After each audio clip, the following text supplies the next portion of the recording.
Bueno, buenas noches, vamos a empezar. Les cuento, el telefonito no sonó porque es a las 7:20 y se termina el receso a las 7:35. Y hace 8 días, entonces lo paramos hasta las 7:35. Entonces, ahorita volví a ver el horario y el receso es de 7:20 a 7:35. Y Profetas es de 7:35 a 8:15. Bueno, ¿se recuerdan que les dije que tenían que ir leyendo en su libro de texto, ¿verdad? Ya con lo que vimos anteriormente, ya nos damos cuenta que la sesión, solo quedarnos con la sesión del día, con lo que medio escuchamos o no, pues no es nada, porque ya al rato se olvida entre tantas circunstancias y tantos avatares, y entonces se queda ahí en el pasado. Entonces está la grabación, está el texto y está la clase en sí. Entonces, hoy nos toca ver a Amós y tiene mucha información, pero está difícil cargar porque saca muchos anuncios. Y entonces necesito que lo vayan viendo y un poquito para ubicar lo que ya estábamos hablando anteriormente, ¿verdad? Ubicar el texto, el contexto. ¿Se recuerdan que dijimos que había que ver la época, el autor, la fecha, que eso se ve en la introducción? No sé si lo hicieron. Bueno, pero Amós, su nombre significa carga o cargador. Era un ciudadano de Tecoa, de la tribu de Judá. Escribió el libro durante los reinados de Jeroboam II en Israel, o sea, la parte norte, y Usías estaba en Judá.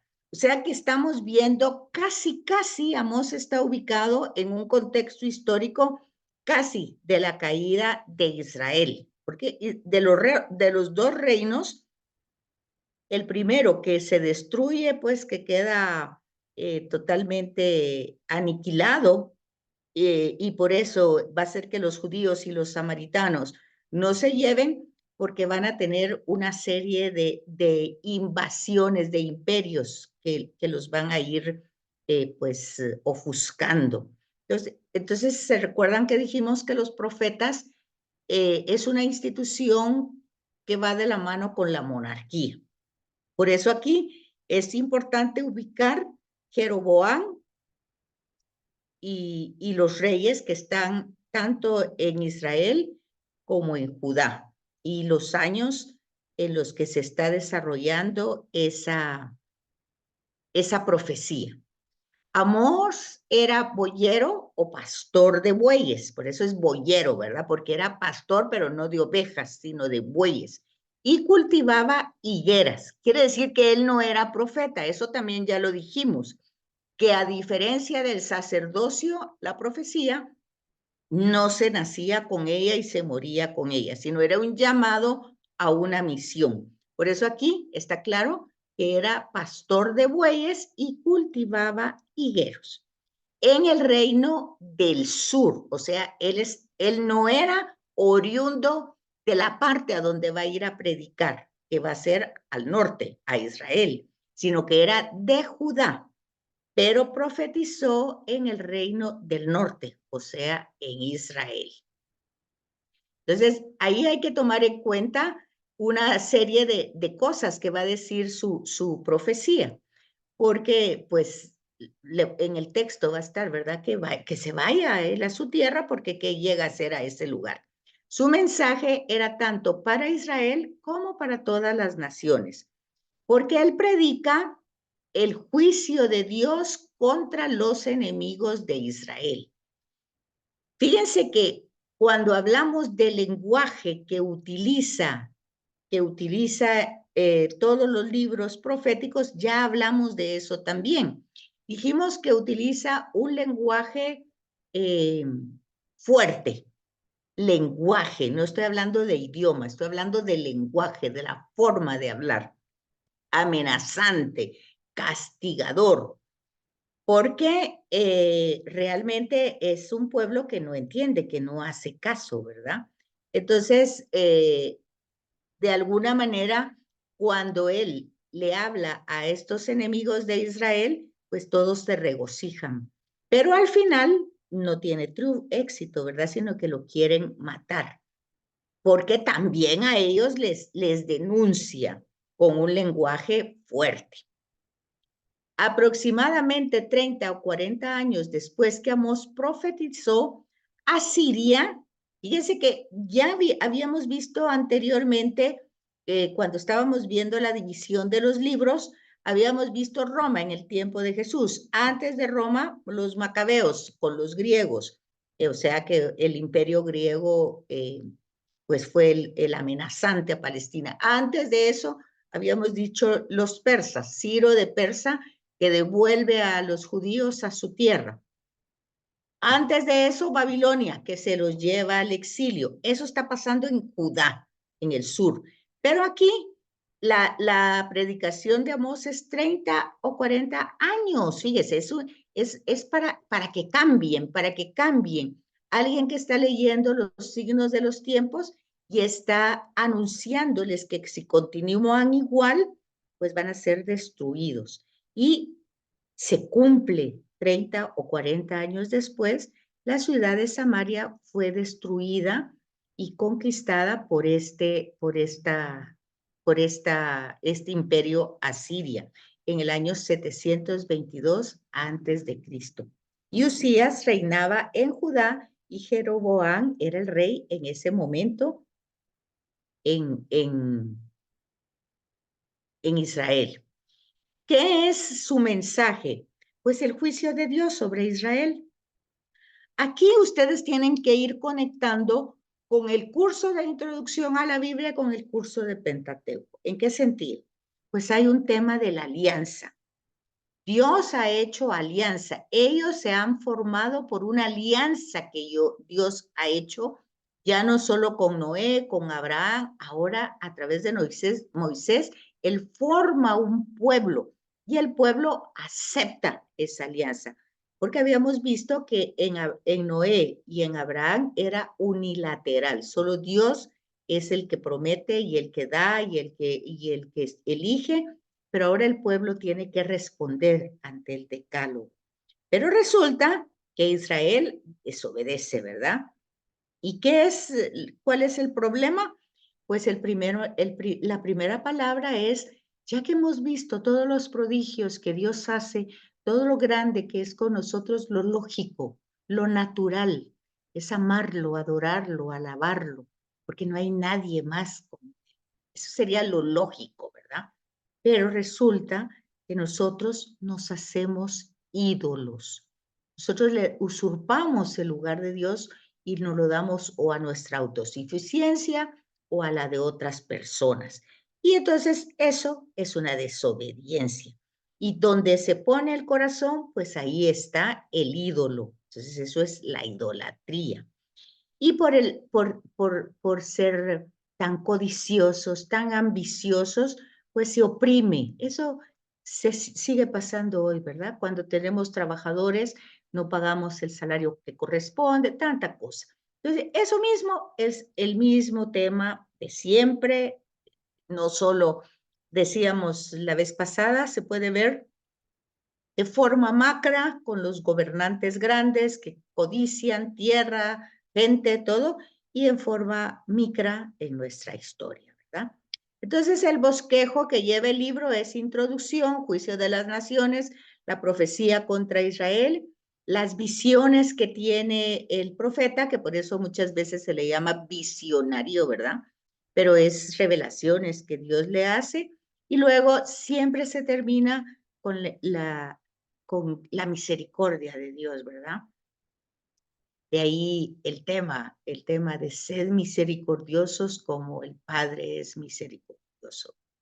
Entonces, porque al final siempre entra entre todos los textos, los temas, siempre el tema del perdón, de la misericordia, de la paciencia de Dios, entonces esa es la línea que lleva Amós más o menos, ¿verdad?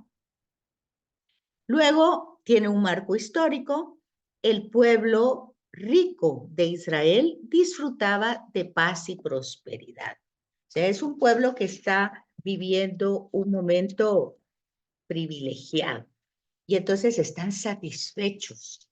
No, como siempre, no es suficiente lo que hay. Es necesario oprimir a los demás para tener más, ¿verdad? Incluso se vendían como esclavos a Siria. Y entonces aquí entra un tema con más dificultad, porque entonces resulta que se hace una alianza con otro imperio. Ojo, que ellos ya tenían una alianza con Dios, pero consideran que Dios no es suficiente y entonces prefieren hacer la alianza con estos imperios que se nota que llevan la fuerza, ¿verdad? Y entonces, en los tiempos de Amós, Israel pues era extremadamente religioso. Vean eso, por favor. Dentro de la religiosidad profunda, pero, oigan, por favor, una religión desviada.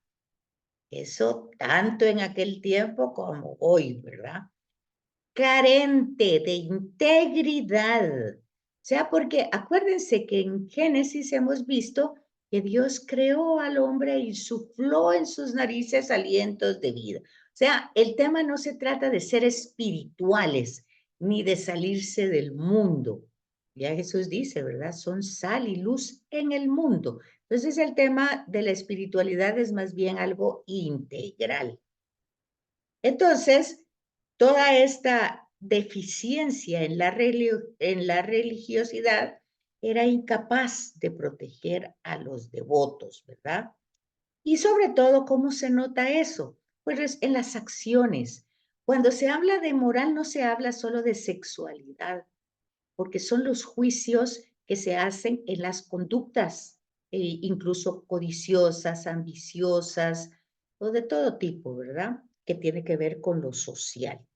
Entonces, Amos es visto como un profeta que ve por el desarrollo social del pueblo. Utiliza metáforas. ¿Qué son las metáforas? Es un género literario, que es lo que vimos anteriormente en la introducción, analogías, comparaciones. Las utiliza y son importantes porque él tiene una experiencia de pastor, de agricultor, y entonces en estas metáforas que él utiliza, él parte de su propia realidad de vida, ¿verdad?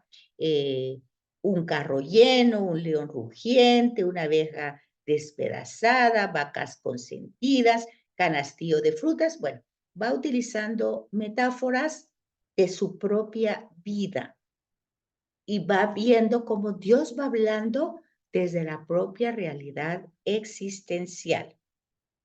Entonces, es un profeta importante del siglo VIII antes de Cristo, aunque él prefería verse a sí mismo como un hombre sencillo, dedicado a sus trabajos campesinos, que era verdad. De hecho, en el texto se ve eso, ¿verdad? Cuando lo quieren matar, que dice, bueno, pues si yo no soy profeta, yo era un agricultor, yo era un pastor, ¿verdad? De Tecoa. El tampoco quería tener ese, pues, ese privilegio, por decir así. Espérenme un momentito que ahora se volvió a trabar esto. Entonces, así se va manifestando en las controversias que va teniendo con el sacerdote Amasías, que lo acusa de traicionar al rey de Israel. Y él dice, no soy profeta, ni soy hijo de profeta, lo que decíamos anteriormente, no es por generación ni por herencia, sino soy un boyero, recojo higos silvestres. Llegó, sin embargo, un día en el que tuvo lugar la transformación de Amós, es por la elección de Dios en el mensajero enviado por el mismo Dios a profetizar en el reino del norte. Aquí es importante notar otra vez lo que ya hemos ido viendo en introducción, el tema de la elección. Aquí no dice que él tuviera méritos ni que fuera el mejor hombre del reino del sur ni nada. Simplemente le está haciendo su trabajo y Dios lo elige ni siquiera para que vaya esté en su mismo territorio, sino que vaya al norte. Y él lo dice, ¿verdad? Pues Yahvé me tomó de detrás del ganado y me dijo, ve y profetiza a mi pueblo Israel. Entonces, aquí ustedes pueden ir dándose cuenta lo que va a significar realmente el profetismo. El pueblo de Israel quedaba un poco al sur de Belén, ¿verdad? Cerca del Mar Muerto, donde él vivía. Y cómo estaba colocado entre las montañas de Judá. Y él, pues ahí se encontraba en una pequeña ciudad de Tecoa, en la parte sur, casi por el Belén. Y tiene que ir hacia el norte. Amor residía ahí, aunque por alguna razón que ignoramos, pues toda su ministerio fue en el norte, toda su actividad profética. Bueno, pues él lo que dice es que Dios ahí lo mandó y por eso él fue a hacerlo, ¿verdad? Fíjense que otro tema importante es notar que la misión no dura toda la vida. Dice, su misión más o menos duró 2 años antes de un terremoto. Cómo se puede constatar eso? Pues ahí es donde entran los datos que hay como datos históricos en otro libro, que es el de Zacarías. Estas son las concordancias de lo que hablábamos en el curso anterior. O sea, cuando encontramos en este versículo, esta información, nosotros la podemos complementar, ampliar o incluso entender en otro libro, en otro autor y con otra narración. Entonces aquí nos lleva a Zacarías, capítulo 14, versículo 5. Aquí también pueden ir viendo en las citas cómo se van utilizando los signos de puntuación que hemos visto anteriormente, ¿verdad? O sea que cuando nosotros estudiamos Sagrada Escritura, todo es para integrarlos, no son cursos independientes. Aunque son distintos libros, ya dijimos que llevan una continuidad y no solo y una unidad, no solo en el tema, sino cómo se va desarrollando esa historia de salvación. Entonces nosotros todo lo tenemos que ir integrando. Luego, ¿cómo son los juicios contra las naciones? Pues hay 8 naciones. Damasco, ahí están las citas, vean, ahí están los numerales para que ustedes vayan viendo cómo se lee. Gaza, vean todos los temas que estamos hablando hoy. Un lugar histórico donde ahorita Israel está peleando con Gaza. Miren, ahí aparece. Tiro, están en la parte norte. Cuando hablan también que Jesús llega a Tiro, Sidón, Edom, Amón, Moab, Judá. Entonces son los lugares a los que Israel, por supuesto, ¿verdad? ¿Y cuáles son las denuncias? Pues justamente menospreciaron la alianza, ¿verdad? No guardaron eso que era 10 palabras de amor, de amistad, de relación, no las pudieron guardar. Aquí ya se hablan como órdenes, como mandatos, pero ya lo explicamos. Ya dijimos que estamos hablando de una institución. Ya es como cuando se hace una constitución, ¿verdad? Que primero empieza como un valor natural, pero luego se vuelve institucional. Entonces, por eso no hay una confusión, sino que lo que hay es un desarrollo de algo que tiene un principio y que ya en la monarquía se vuelven instituciones. Como nosotros lo podemos ver en una república o en una democracia, ya hay temas que se vuelven gubernamentales. Por eso se hablan de órdenes, ¿verdad? De mandatos, de leyes, ya no se habla del decálogo. ¿Y qué era lo que no hicieron? Pues mentir. Y luego, pues, lo que va a pasar es que Judá, o sea, el sur, en el año 506, pues va a ser invadido por Babilonia, ¿verdad? Y va a ser destruida totalmente, como ustedes hoy pueden ver lo que pasan con las guerras, ¿verdad? que destruyen totalmente el país. Entonces, Dios condenó a Israel por 5 pecados específicos: vender a los pobres como esclavos, explotar a los pobres. Vean las citas, vean, ¿por qué? Todas estas citas están o en el Deuteronomio, a esto es ya lo que le llamamos concordancias, nuevamente. Entonces, estamos leyendo Amós, pero nos manda al Deuteronomio, capítulo 16. Fíjense, aquí no hay ni una coma, hay 2 puntos. Capítulo 16, 2 puntos, 19. Ese, si se fijan, si alguien me pudiera levantar ahí la mano, me diría, mire, ese signo no lo vimos, o sí lo vimos. ¿Lo vimos o no lo vimos? No, no lo vimos. No, no lo vimos. No. Entonces, ¿qué diría ahí? Si estamos viendo 16, 2 puntos, 19.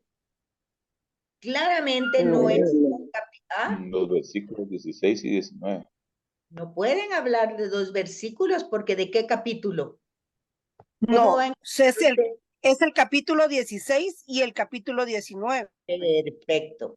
Son 2 capítulos, ¿verdad? No pueden ser 2 versículos porque usted se queda perdido entre todos los capítulos. Entonces son 2 capítulos del Deuteronomio. ¿Fijan? ¿Se fijan cómo una cosa va con la otra? Y luego, participar en pervertidos pecados sexuales. Y eso ya va a Levíticos.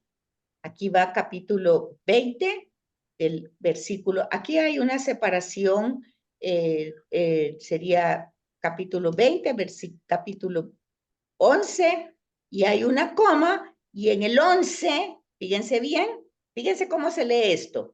Levíticos capítulo 20, capítulo 11, versículo 12. ¿Se fijan? Del capítulo 11, versículo 12. ¿Sí, William?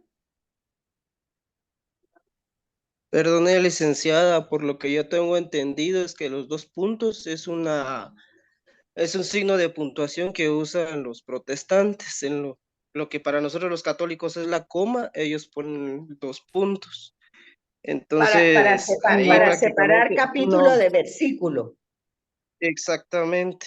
Puede ser, puede ser. Entonces, porque, por ejemplo, en la presentación que usted nos está dando, se menciona a Jehová. Jehová. Entonces, por eso es que se nota que es una puntuación protestante. Es posible que tienes razón. Muy bien, William. Muchas gracias por la observación. Bueno, entonces toman también garantías colaterales ilícitas para préstamos y adoran a falsos dioses. Sobre todo esta de las garantías ilícitas es los préstamos que dan con impuestos, ¿verdad? Básicamente la usura. Entonces, los destinatarios de Amós son la clase alta. En ese momento no había una clase media, solo muy, muy ricos y muy, muy pobres. Y en aquel día se refiere siempre el tema de la invasión de Asiria, que va a atacar a Israel y va a destruir Samaria y se llevará cautivo al pueblo en el año 722 y antes de Cristo, para derrotar militarmente y eso ocurrió unas décadas después. Fíjense que porque realmente nosotros en los cristianos protestantes han tenido mucho avance en Sagrada Escritura.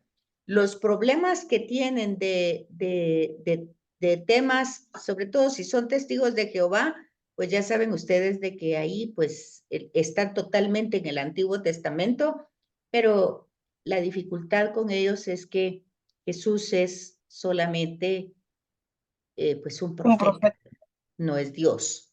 Entonces, pero más o menos tienen la escritura. Ahora, los que son protestantes cristianos, ¿verdad?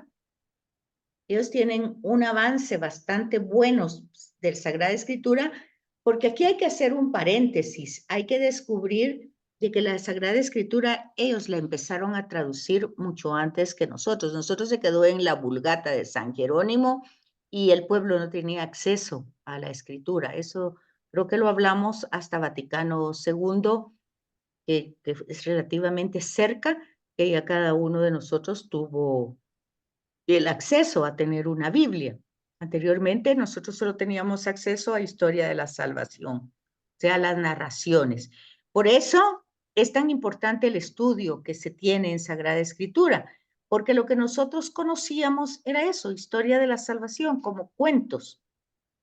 O sea que lo que ustedes saben no es que lo sepan mal, sino es que así se nos enseñó. Se nos enseñó la historia de la salvación y sin utilizar todas las herramientas, porque no teníamos acceso a la escritura.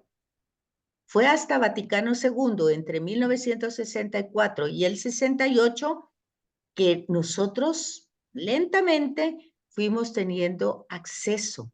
Y por eso se han abierto estas escuelas bíblicas. ¿Por qué? Para que no nos pase lo mismo que les pasa a los otros movimientos cristianos, que al cada uno tener una libre interpretación, pues ¿qué hacen? Cada uno abre en su propia iglesia. Ustedes van a encontrar cantidades que se llaman sectas, ¿verdad? Para nosotros, para ellos son iglesias.